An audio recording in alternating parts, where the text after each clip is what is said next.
بسم اللہ الرحمن الرحیم.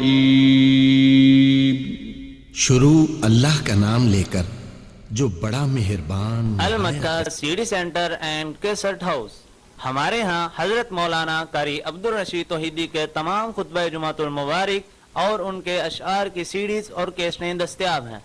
اس کے علاوہ جید علماء کرام حضرت مولانا ابتسام الہی ظہیر، حضرت مولانا عبداللہ نصار، حضرت مولانا قاری عبدالحفیظ فیصل آبادی، حضرت مولانا حنیف ربانی، حضرت مولانا یوسف پسروری، حضرت مولانا رونا شمشاد سلفی اور تمام جید علماء کرام کی سیڈیز اور کیسٹیں دستیاب ہیں.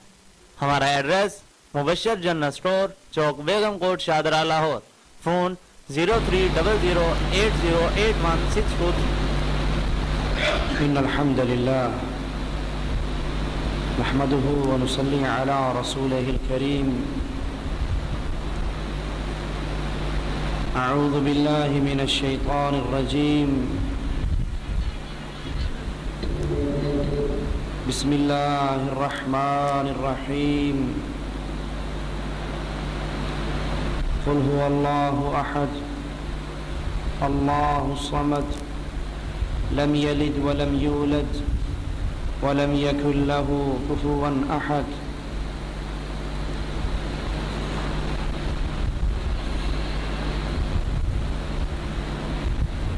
انسان کی یہ زندگی جو اللہ عز و جل کی طرف سے دی ہوئی پہلی اور آخری مہلت ہے، یہ بڑی تیزی کے ساتھ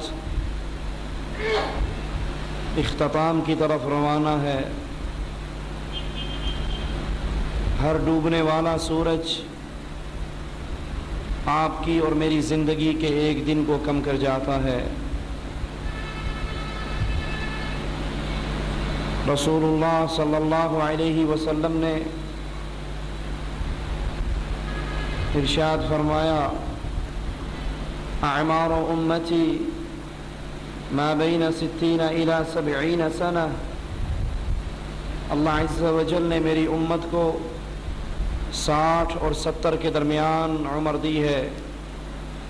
70 کے ہندسے کو کراس کرنے والے بہت تھوڑے ہوں گے. یہ زندگی کا سفر،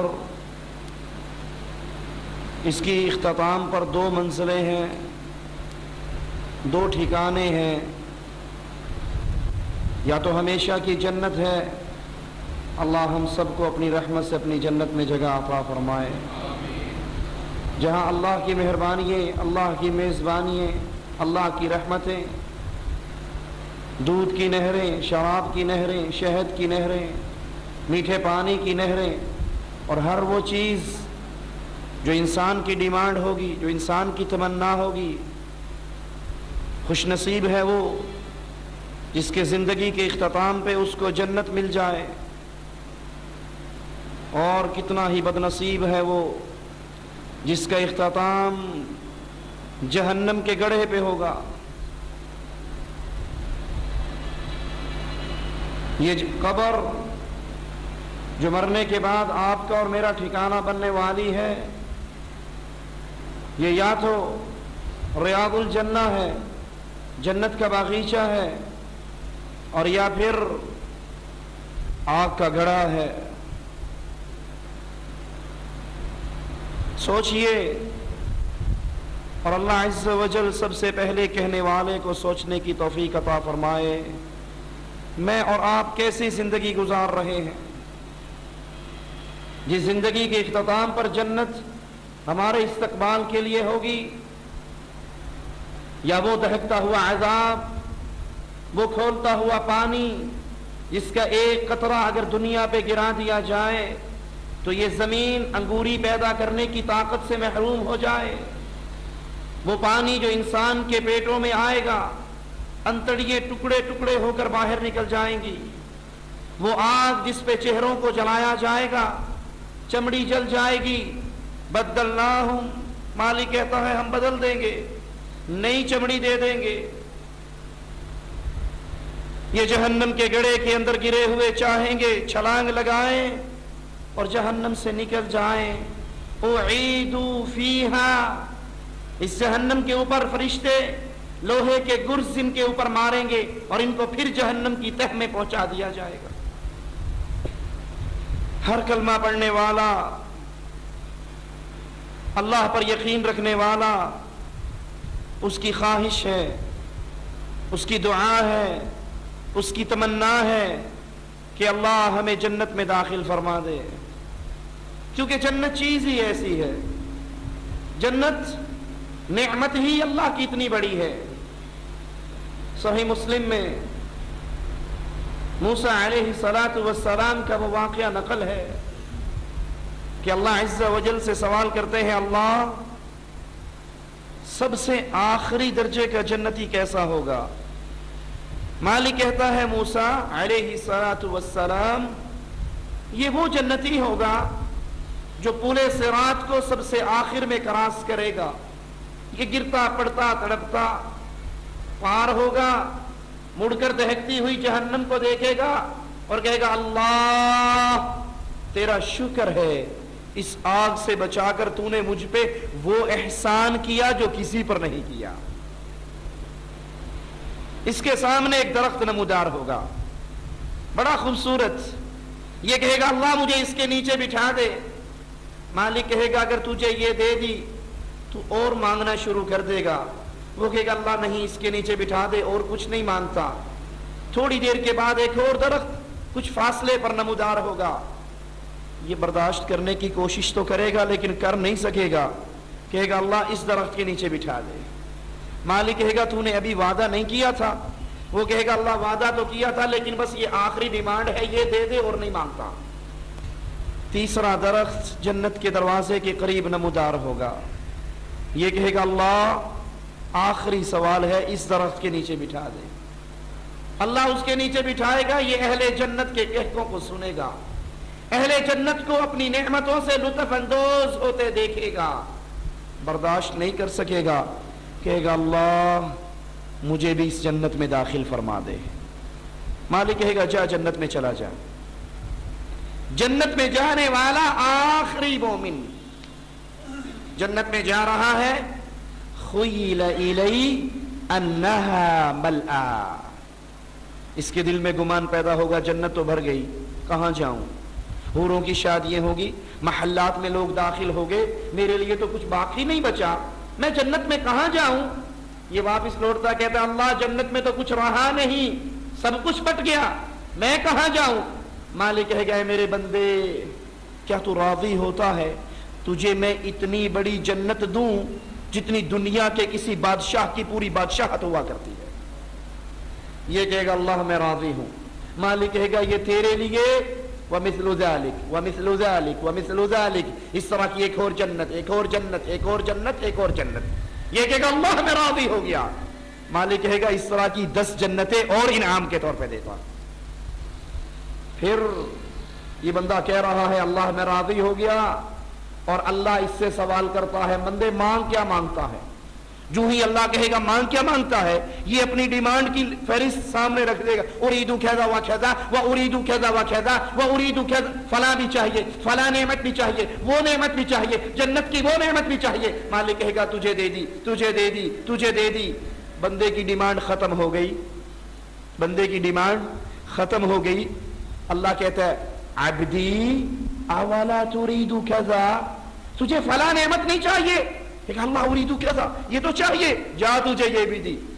بندے تجھے فلاں نعمت نہیں چاہیے، اپنی اس کی طلب ختم ہو گئی ہے، اب اللہ اس کو گنوا رہا ہے، یاد کروا رہا ہے، اپنی نعمتیں بتا رہا ہے اور کہہ رہا ہے یا عبدی سل منی کذا، مجھ سے یہ مانگ میں تجھے دے دوں گا۔ بندہ مانگ رہا ہے، اللہ دے رہا ہے۔ موسیٰ علیہ السلام یہ سن کر کہتے ہیں اللہ یہ تیرا آخری درجے کا جنتی ہے، تو اعلیٰ درجے کا جنتی کیسا ہوگا؟ مالک فرماتا ہے موسیٰ وہ جنتی تو وہ ہیں جن کو میں نے وہ کچھ عطا کرنا ہے جو نہ کسی آنکھ نے دیکھا ہے، نہ کان نے سنا ہے، نہ دل و دماغ میں کسی کے خیال بھی آیا ہے۔ یہ اللہ کی جنت۔ اسی لیے اہل ایمان اس جنت کے لیے اپنا سب کچھ قربان کر کے اللہ سے جنت کو خرید لیا کرتے تھے۔